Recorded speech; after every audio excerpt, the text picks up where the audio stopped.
हमारे प्रिंसिपल्स हैं सत्य, प्रेम, सेवा। सत्य कहने का मतलब है कि हम लोग सच बोलते हैं, सच्चाई के साथ चलते हैं, ठगते नहीं हैं, किसी को बेवकूफ नहीं बनाते हैं, ऐसा कोई काम नहीं करते हैं जिसमें झूठ बोलने की जरूरत पड़े, और हम लोग अनवरत सच्चाई के साथ चलते हैं। सत्य में शक्ति होती है। दूसरा है प्रेम। प्रेम हम सबसे करते हैं, समों का मान सम्मान आदर सत्कार करते हैं। अगला हमारे विषय में क्या सोचता है नहीं सोचता है इससे हम प्रभावित नहीं होते हैं, अपनी तरफ से हम लोग सबसे प्रेम करते हैं। तीसरा है सेवा। सेवा हम करते हैं, किस फॉर्म में करते हैं सेवा, कि दूसरे के प्रॉब्लम का हल निकालते हैं, दूसरे के प्रॉब्लम का सॉल्यूशन देते हैं, और हमारा काम ही है दूसरे के प्रॉब्लम को दूर करना। तो ये काम हमारा हमारी सेवा बन जाता है।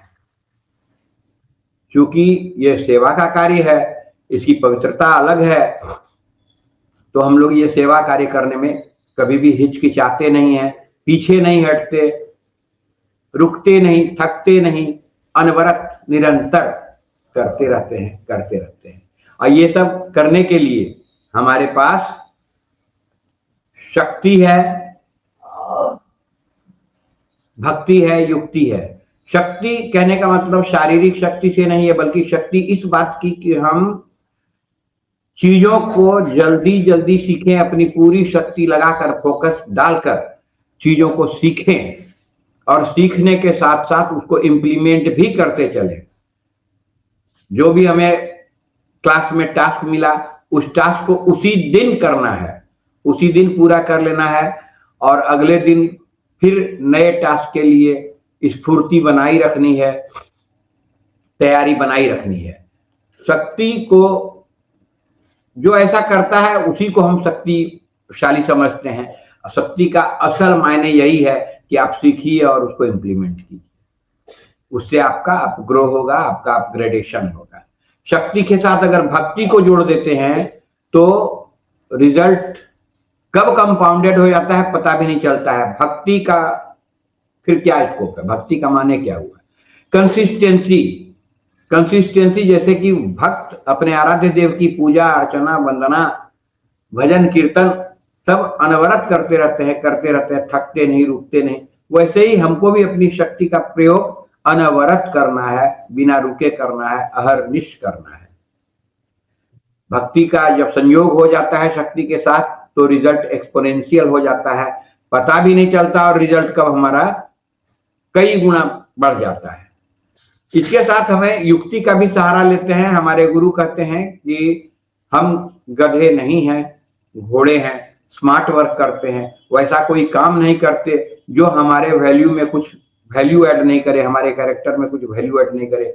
हम वो काम, उस तरह के काम का ऑटोमेशन खोजते हैं, ऑटोमेटिक में डालते हैं, और वो उपाय भी अगर नहीं हो पा रहा है तो आउटसोर्सिंग करते हैं, लेकिन अपने समय के महत्व को बनाए रखते हैं, समय का मैनेजमेंट करते रहते हैं।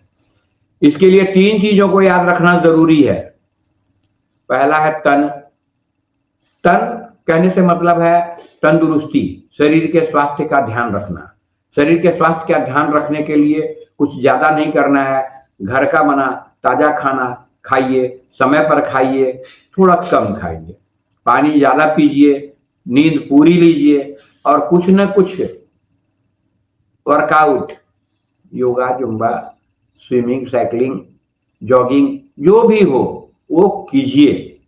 वो रोज आधा से 1 घंटा 1.5 घंटा कीजिए, तो शरीर का स्वास्थ्य बना रहेगा, और हम इमोशनली और फिजिकली दोनों तरीके से बैलेंस्ड रहेंगे, स्टेबल्ड रहेंगे, तभी हम ये कठिन प्रोसेस से गुजर सकेंगे। और अगर शरीर को नहीं संभाले, कठिन प्रोसेस में शरीर थक गया, गिर गया, बीमार पड़ गया, तो फिर हमारी गाड़ी पटरी से उतर जाती है, और फिर पटरी पर लाने में बहुत परिश्रम करना पड़ता है। तो स्वास्थ्य को संभाल के रखना है। उसके बाद रही मन की बात, तो मन की चंचलता तो सब लोग जानते हैं।